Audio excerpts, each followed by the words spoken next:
Žiūrėsime jūsų santykius su juo, kokie jie yra, o kokių jis jų nori. Galbūt tai visiškos priešingybės. Bus 3 variantai. Pirmiausia, žiūrėsime, kokie santykiai tarp jūsų yra šiuo metu. Pirmas, antras, trečias variantas. Intuityviai pasirinkite kažkurį tai vieną, nors siūlyčiau pasižiūrėti visus 3 variantus ir pasitikrinti, kaip veikia jūsų intuicija, nes kokie santykiai pas jūs šiuo metu jūs žinote. Ir tiesiog pagal tai matysite, ar šis kortų skaitimas jums. Pirmas, antras, trečias variantas.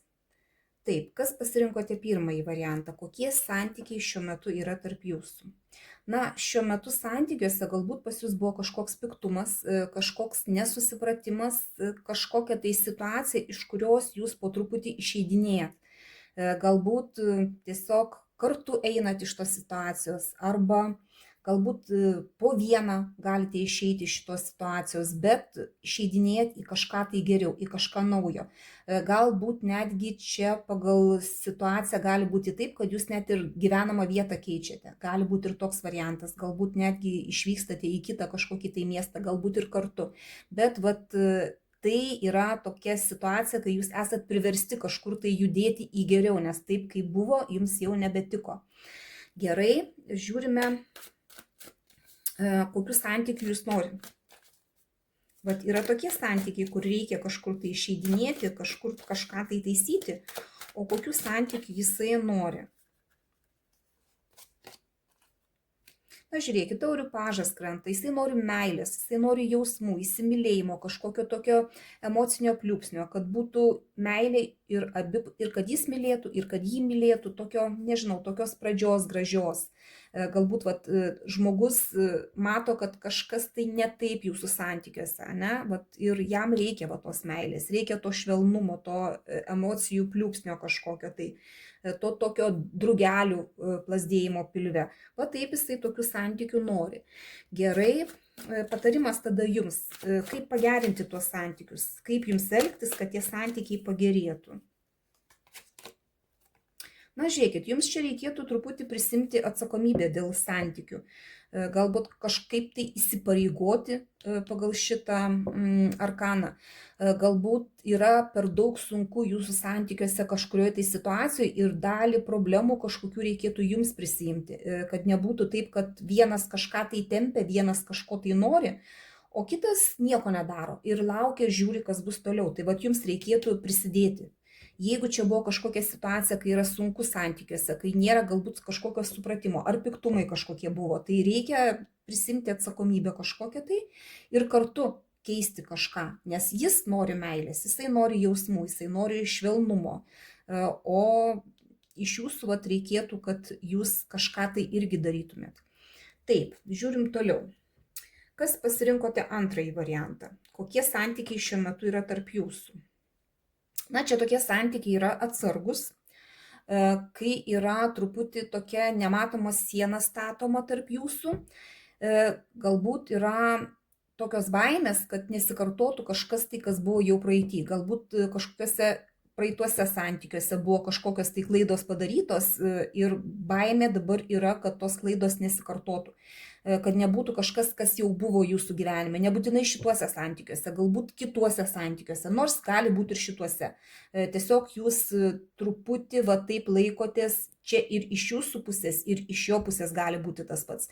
Jeigu jūs taip elgiatės ir truputį atsargiai žiūrite į santykius, ne, tokia kaip sieną statotės, ne, vadinasi, jūs taip ir jaučiate, bet galbūt jūs nestato tos sienos, galbūt čia jo tokia pozicija, bet jūs tada intuityviai jaučiate, kad jisai kažko nepasako, kad jisai kažkaip tai truputį elgesi gal pasyviai, ne, galbūt paėmęs tokią gynybinę poziciją. Jeigu jūs ten kažką siūlot ar kažką tai daryti, ne, jis atsargiai viską žiūri, galbūt pergalvoja ilgai. Ir čia toksai truputį neprisileidimas į vidų. Žmogus truputį laikosi taip, kaip pasiruošęs gynybai. Gerai, o kokių santykių jisai nori? Santykiai tokie dabar tarp jūsų, o ko jisai nori? Kokių santykių jisai nori?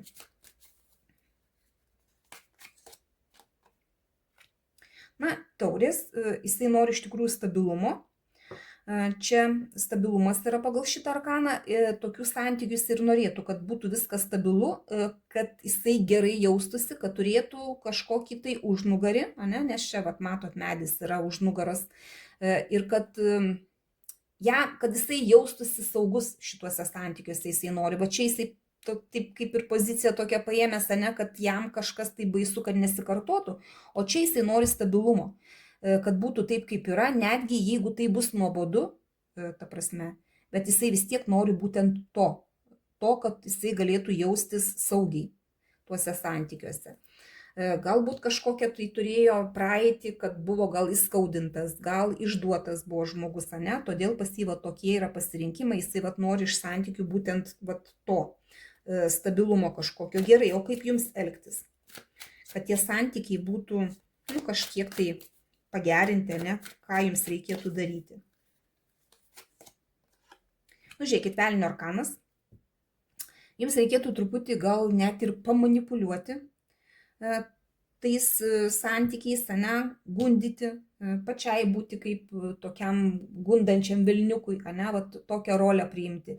Galbūt naudotis jo silpnybėmis kažkokiomis, ane, jam kažkas yra svarbu, net jeigu jums nėra tai svarbu, jūs turėtumėt kažkaip tai sumanipuliuoti, parodyti, kad jums tai svarbu, net jeigu ir nesvarbu, ane, kažkaip tai truputį kažkaip tai pagudrauti, galbūt pagal velnio arkaną, ane, pasielgti taip, kaip nebūdinga galbūt jums, tam, kad jūs turėtumėt santykius gražius. Čia tiesiog reikia truputį gal ir to tokio velniukiško gundimo, tokio bandymo net kažkaip taip padaryti, kad jisai būtų priklausomas nuo jūsų.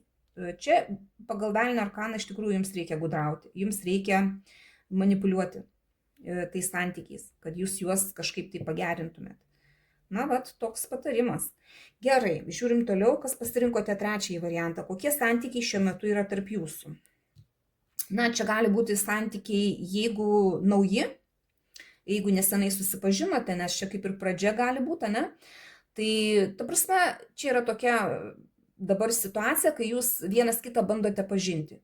Jeigu tai yra nauja pradžia, net jums įdomu, ir vienam, ir kitam įdomu, kas, kaip, kur, ką, ir jūs tiesiog bandot pažindintis. Jeigu tai santykiai yra pakankamai seni, tai čia yra labai daug nerūpestingumo santykiuose, ta prasme, noro laisvės, nenoro įsipareigoti, nors jūs ir kaip ir kartu, ane, bet čia noro įsipareigoti nėra. Čia noras turėti visišką laisvę, kad niekas nekontroliuotų. Čia tiek iš jūsų pusės, tiek iš jo pusės gali būti. Tai čia priklausomai kokie tie santykiai iš tikrųjų yra. Ar jie nauji, ar jie jau kurį laiką tęsiasi. Gerai, o kokių santykių jis nori? Yra laisvi santykiai, ne, galbūt pradžia, o kokių santykių jisai nori? Žiūrėkit, jisai nori romantikos. Taurių riteris krenta, nori romantiškų santykių, net jeigu tai santykiai, pavyzdžiui, pati pradžia, ne, tai jisai gali ir norėti tų romantiškų santykių, įsimylėjimo, tokio, gražaus laikotarpio.